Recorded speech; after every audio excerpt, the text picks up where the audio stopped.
Hello everyone, before this video starts, I would appreciate if you guys would leave a like and subscribe, since your support means the world to me and allows me to make these types of videos. Now let's get into the video.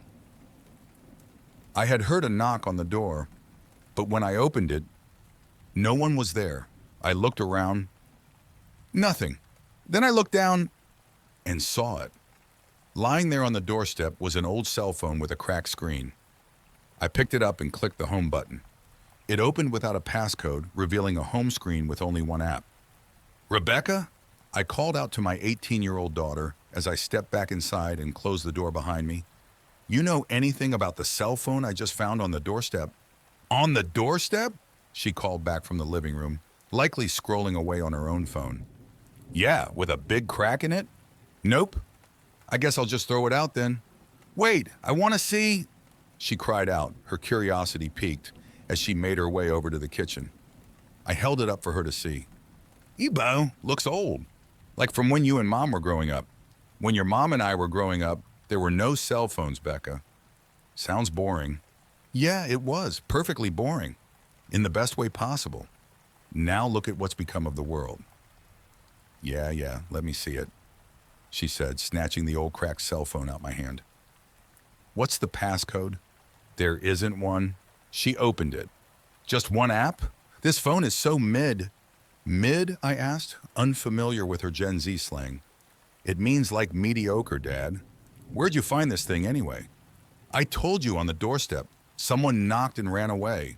So it's some sort of prank? If it is, it's a pretty mid prank, I replied, giving her the same smug look I always did when I landed a dad joke. Your jokes are not funny, Dad. Anyways, I'm gonna see what's in the app, Rebecca said, as she scurried off back to the living room and proceeded to scroll away on the cracked old phone. Cool, let me know what you find, Becca, I said casually, as I sat back down at the dinner table and continued reading my newspaper. An hour or so later, my wife Erica returned home from work and we had dinner. Rebecca, it's dinner time, Erica called out from the kitchen, but my daughter didn't reply. Becca? I added. But again, Rebecca ignored us. No. My wife and I both looked at each other and rolled our eyes. Your loss. Food'll be cold again, Erica said, referring to the countless other times our social media-obsessed teen had forgone dinner so long that the meal had become cold. Kids, I muttered under my breath. So how was work, honey? A few hours later, my wife and I decided to go upstairs for the night, and seeing that Rebecca was still scrolling away on the couch, reminded her that her dinner was on the table. Once again, our daughter just ignored us as she continued to scroll away on her phone. Something that, after raising an 18-year-old daughter, I was very used to, but this time, something was different. This time, she was scrolling on a different phone. The old cracked phone I had found on the doorstep, to be precise. She's still using that old thing? Wonder what app was on there. Must be some game or social media thing. I thought to myself, just remember to turn the lights out before you go to bed, Becca. My wife called down before we retired to our bedroom, to no reply. But the next morning, not only did we find the lights on, but we also found Rebecca still sitting there. Sure enough, scrolling away on the old cracked phone. Rebecca, my wife called out. Did you even sleep last night? Yeah, Becca, you really shouldn't be pulling all-nighters like that, I added as I went to the kitchen to put on a pot of coffee. But before I could make it that far, something caught my eye on the kitchen table.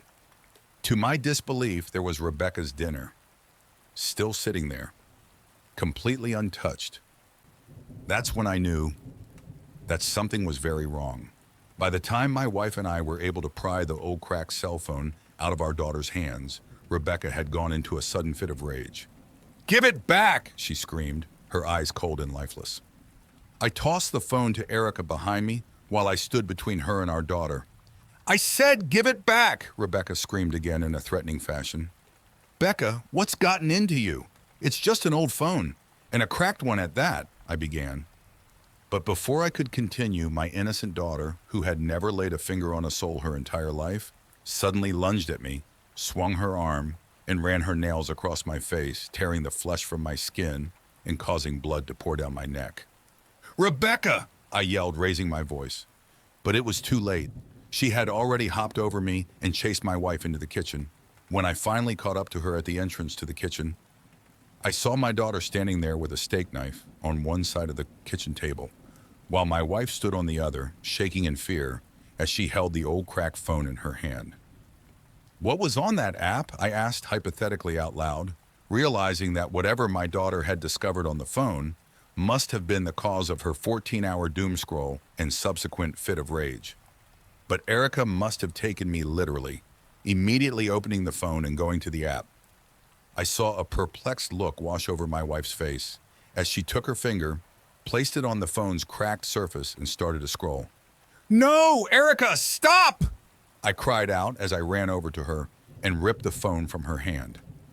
But before I could even process what had happened, I heard the steak knife that my daughter was holding fall to the kitchen floor before she too collapsed to the ground. "Becca?"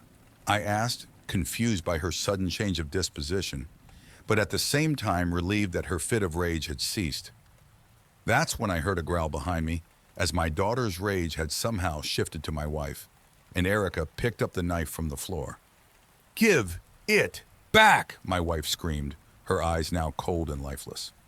I looked down at my daughter, who looked as if she had just awoken from a trance. That's when I realized that whatever curse had been bestowed upon the old cracked phone's app seemed to only affect the last person who used it. I took my dazed daughter by the hand and led her out of the kitchen, out of the house, and to the driveway as my wife followed, still wielding the knife. "Get in!" I insisted as I opened my car door, and Rebecca hopped inside before I used my key fob to lock her inside. "Give me the phone, my wife cried from behind me as she swung the knife at me. I stepped aside and watched its blade pierce the hood of my car. I thought to call out my wife's name in an attempt to snap her out of it, but immediately realizing that there was only one way to snap her out of her trance. As she struggled to pull the blade out of the car, I seized the opportunity to run back in the house and turn on the sink in the first floor bathroom. Eventually, my wife came back inside looking for me, and sure enough, headed for the source of the running water. And when she stepped inside, I hopped out from behind the kitchen island, slamming the door behind her before dragging a nearby bookshelf against the door and reinforcing it with a few other heavy objects. "Give me the phone!" I heard her cry out from inside the bathroom as I looked at the old cracked cell phone that I was still gripping in my hand and knew what I had to do. 30 minutes later, the deed was done. The old cracked cell phone left on a random neighbor's doorstep in the next town over, where I hoped no one would recognize me. When I got back to the car, my daughter was just sitting there in the passenger seat, still traumatized and speechless from what she had just gone through. We drove home in silence, and when we finally got back, we waited by the barricaded bathroom door as my wife continued to scream, and waited until eventually she stopped.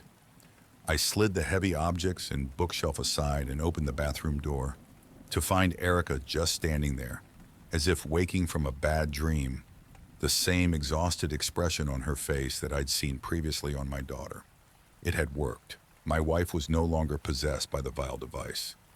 Erica walked over and hugged me. I looked over at my daughter. She smiled. I smiled back.